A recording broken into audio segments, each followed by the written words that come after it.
Wir gehen heute in eine Geschichte, die ist mitten in einem riesen Tauffestival eigentlich verankert.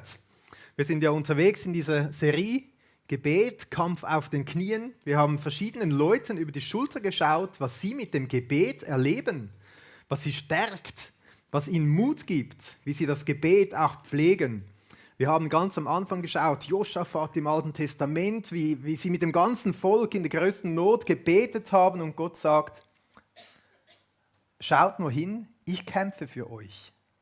Wir haben einem Ehepaar über die Schultern geschaut, dem Ehepaar Applanalp, was sie heute mit dem Gebet erleben, war mega spannend. Wir haben geschaut, Jesus im Garten Gethsemane, wie er alleine die Nähe zum Vater gesucht hat und gebetet hat. Also das Gebet alleine, etwas sehr Wichtiges und Wertvolles.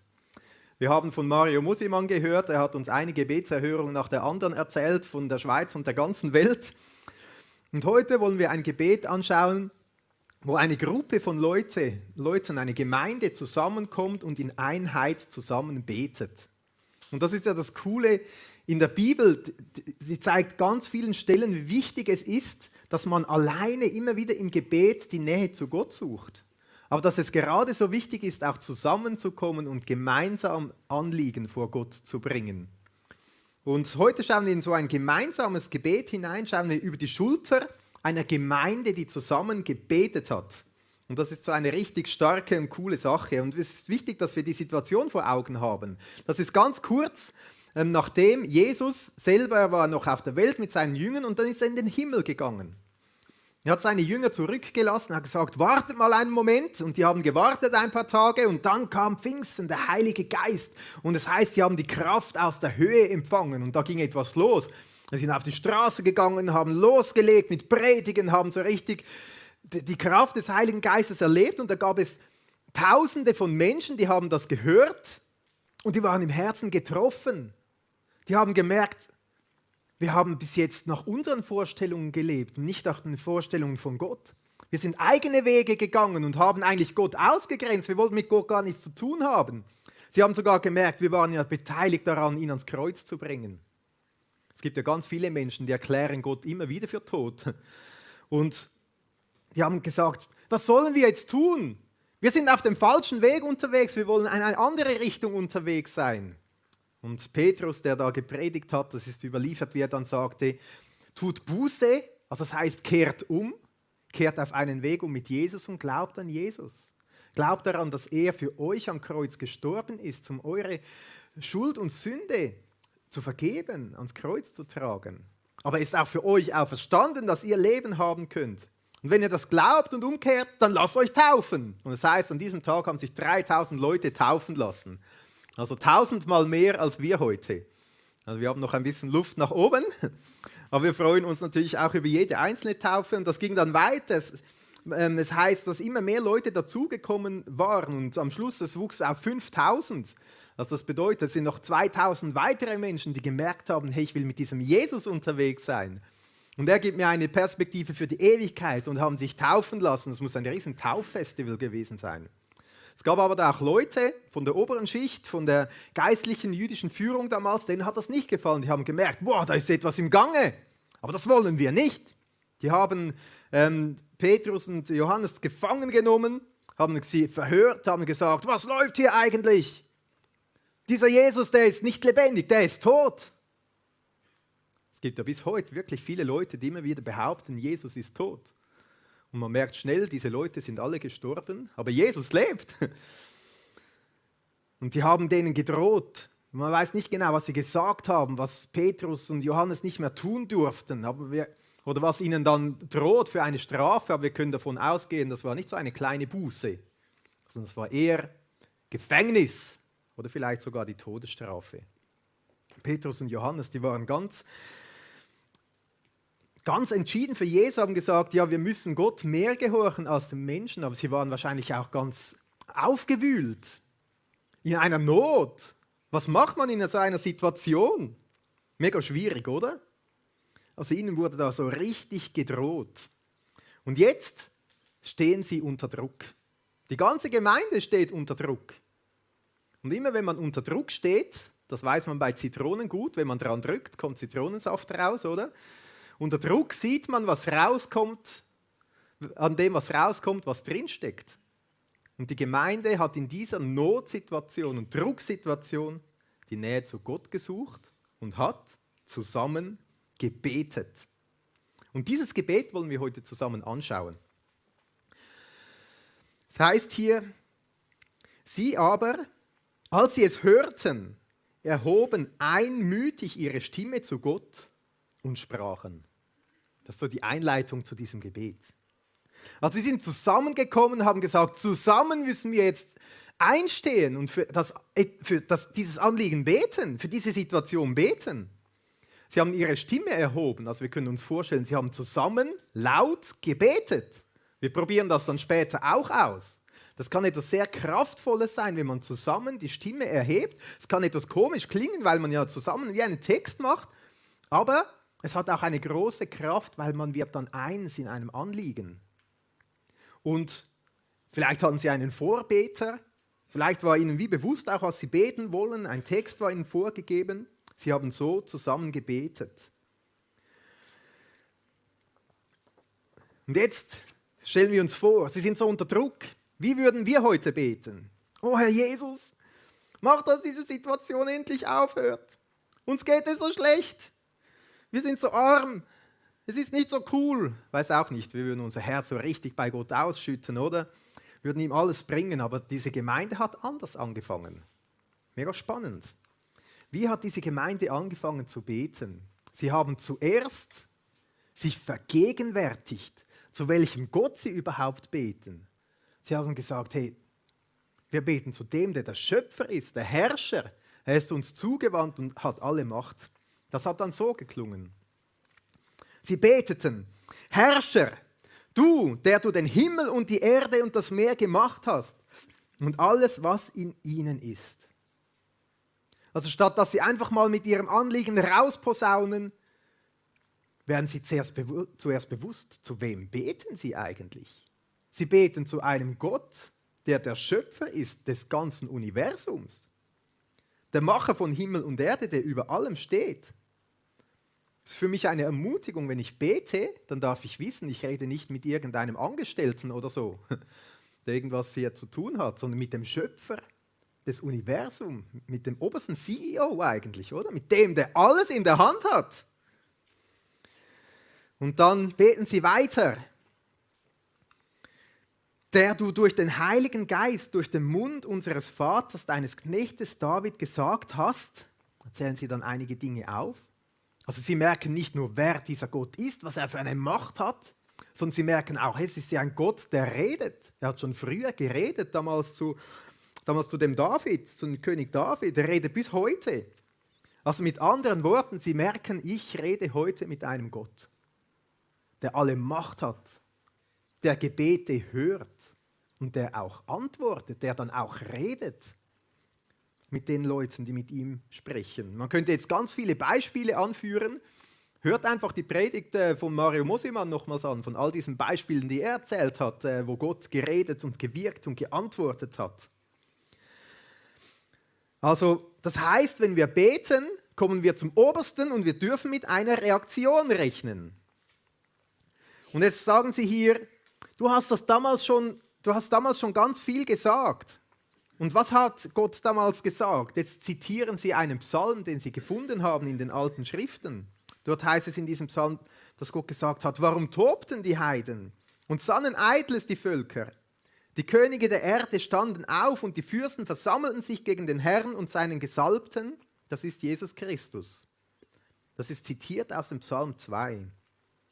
Dann beten sie weiter. Denn in dieser Stadt versammelten sich in Wahrheit gegen deinen heiligen Knecht Jesus, den du gesalbt hast, sowohl Herodes als auch Pontius Pilatus mit den Nationen und den Völkern Israels. Also die beten da miteinander und plötzlich erinnern sie sich, das ganze Schlamassel, in dem sie sich drin befinden, diese Feindschaft auch gegen Jesus, ja, für Gott war das keine Überraschung. Im Gegenteil, er hat schon lange davor von dem erzählt. Er hat schon lange davon berichtet, dass das kommen wird. Von all diesen Nationen. Wir erinnern uns, Wer war da alles beteiligt, als Jesus ans Kreuz gegangen ist? Da waren natürlich die Römer mit beteiligt. Nationen, Fürsten, Herodes, der Landesfürst von Galiläa, Pilatus, der römische Prokurator des übrigen Palästinas. Wer hat sich noch weiter versammelt? Auch die Juden und andere Völker, andere Leute aus anderen Nationen haben mitgeholfen. Und alle sind gekommen, um Jesus ans Kreuz zu bringen. Und die betende Gemeinde merkt in diesem Moment, alles, was da passiert ist, das hat ja Gott schon lange gewusst.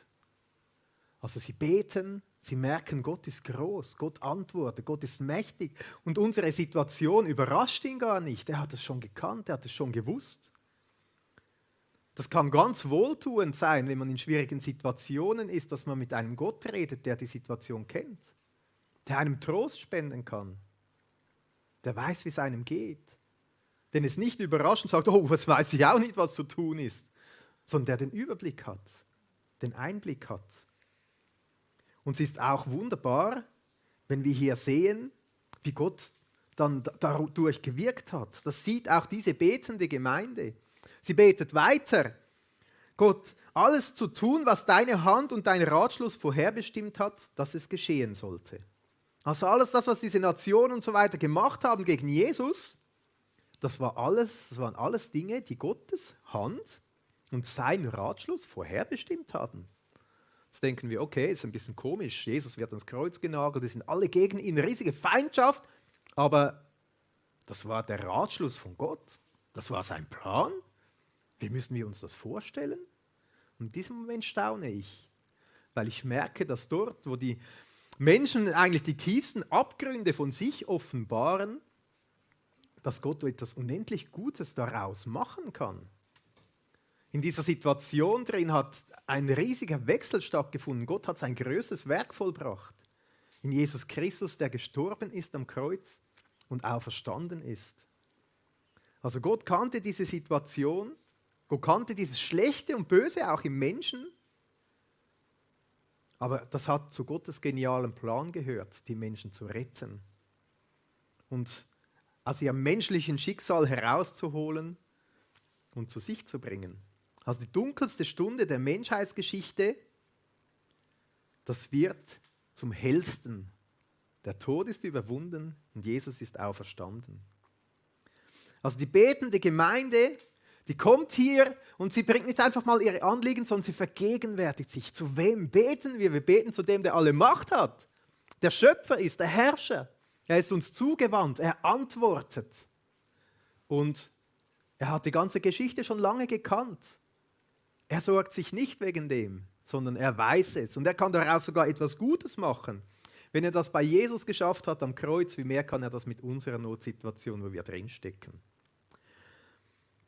Und dann geht das Gebet weiter. Wir können uns jetzt vorstellen, jetzt haben sie sich vergegenwärtigt, wer ist Gott? Was kommt jetzt als nächstes? Ja, jetzt bringen sie natürlich ihr Anliegen. Ich stelle mir so vor, sie sagen vielleicht, ja, Gott, mach jetzt, dass diese Dummköpfe endlich schweigen, dass wir freie Macht haben, dass wir Freiheit haben, die frohe Botschaft zu verkündigen.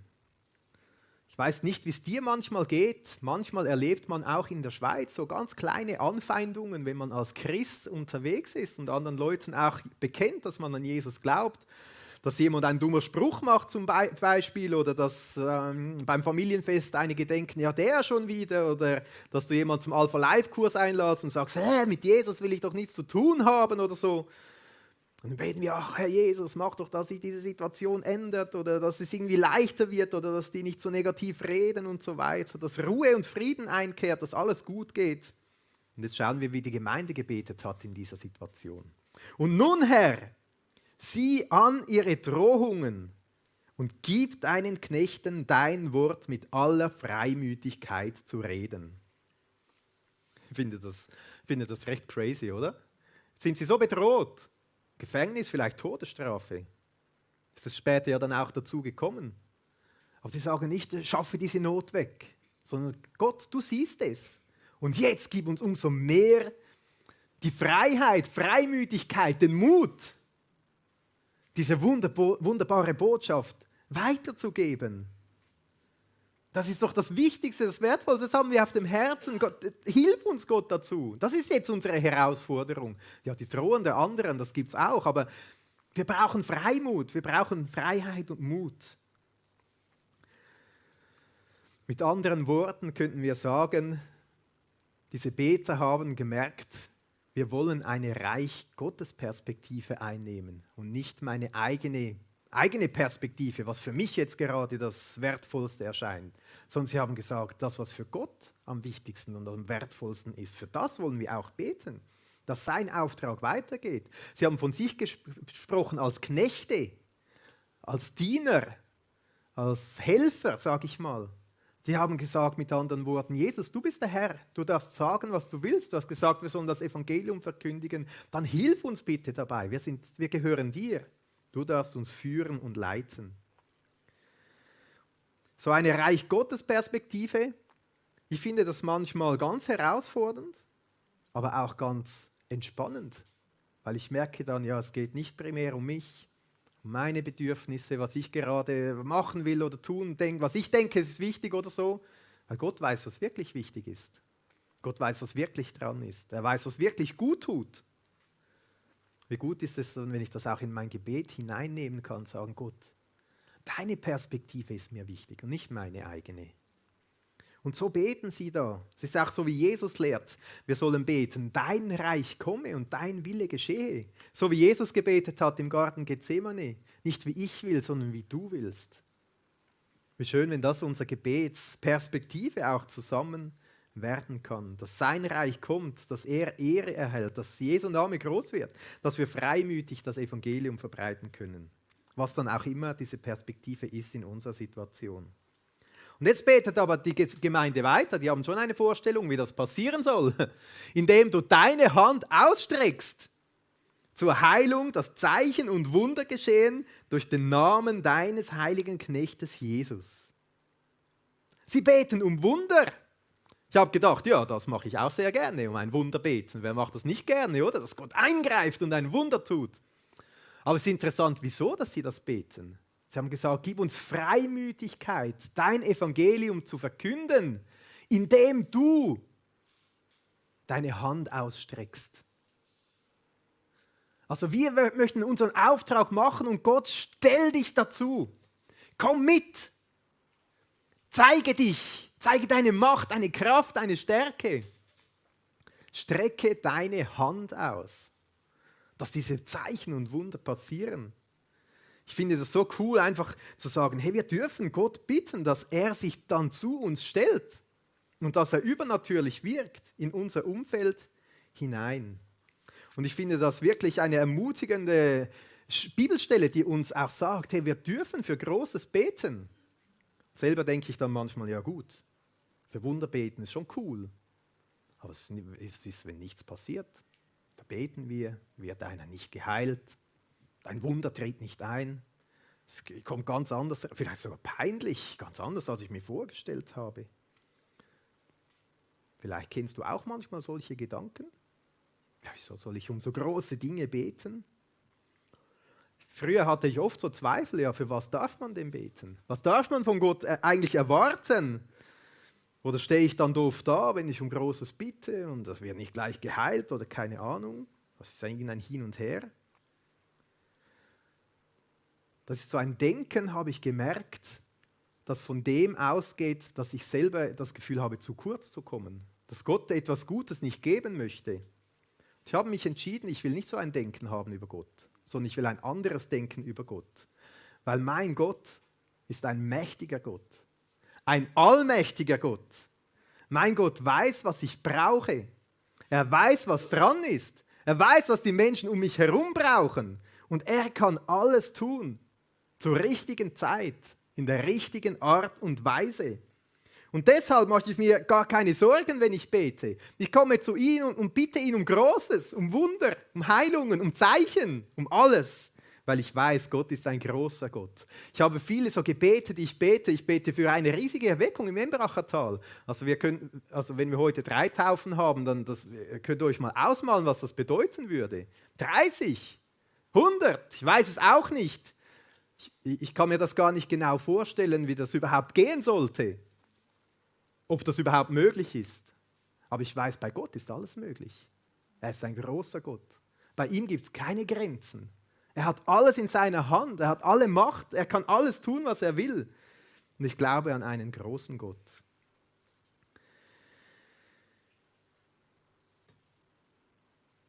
Wir dürfen Großes bitten von Gott, weil Gott wirkt. Es ist spannend, wie diese Bibelstelle abgeschlossen wird. Die Gemeinde hat so um Großes gebeten. Und sie hat sich nicht Sorgen gemacht, dass es irgendwie zu groß wäre oder so, sondern sie hat gewusst, unser Gott ist noch viel größer. Und dann heißt es weiter, und als sie gebetet hatten, bewegte sich die Stätte, wo sie versammelt waren, und sie wurden alle mit dem Heiligen Geist erfüllt und redeten das Wort Gottes mit Freimütigkeit. Es sind 3 Sachen passiert. Also zuerst, es hat eine Art ein Erdbeben gegeben, also nicht nur die Herzen, sondern wirklich hat es irgendwie die Erde gebebt. So wie ein Zeichen von Gott, ich stelle mich zu euch. Als zweites heißt es, sie wurden mit Heiligem Geist erfüllt, und das ist eine spezielle Aussage, weil wenig vorher lesen wir ja vom Pfingsten, dass sie alle überhaupt zum ersten Mal den Heiligen Geist empfangen haben. Aber in dieser Situation drin sind sie wie neu erfüllt worden, haben neu die Kraft vom Heiligen Geist bekommen und erlebt und gemerkt, wie er beginnt zu wirken. Das Feuer vom Heiligen Geist, also sie haben erlebt, ja, dass sie den Heiligen Geist hatten, aber dass sie noch mehr Kraft empfangen haben.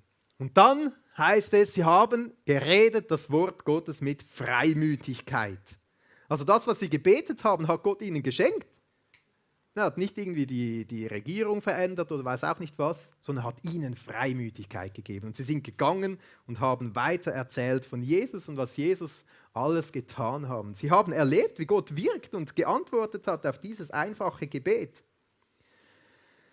Jetzt frage ich mich, wir heute hier, ein paar Jahre später, 2000 Jahre später, FG Embrach, dürfen wir auch so beten? Dürfen wir auch Gott bitten, dass er uns Freimütigkeit schenkt? Dürfen wir eins werden in diesem Anliegen, dass wir Knechte Gottes sind und er unser Herr sein darf? Gibt es bei uns auch Drohen? Vielleicht ein bisschen. Aber es gibt auch eine Not, nämlich dass viele Menschen das Evangelium nicht kennen. Natürlich dürfen wir beten. Natürlich dürfen wir eins werden und genau in der gleichen Weise zu Gott kommen.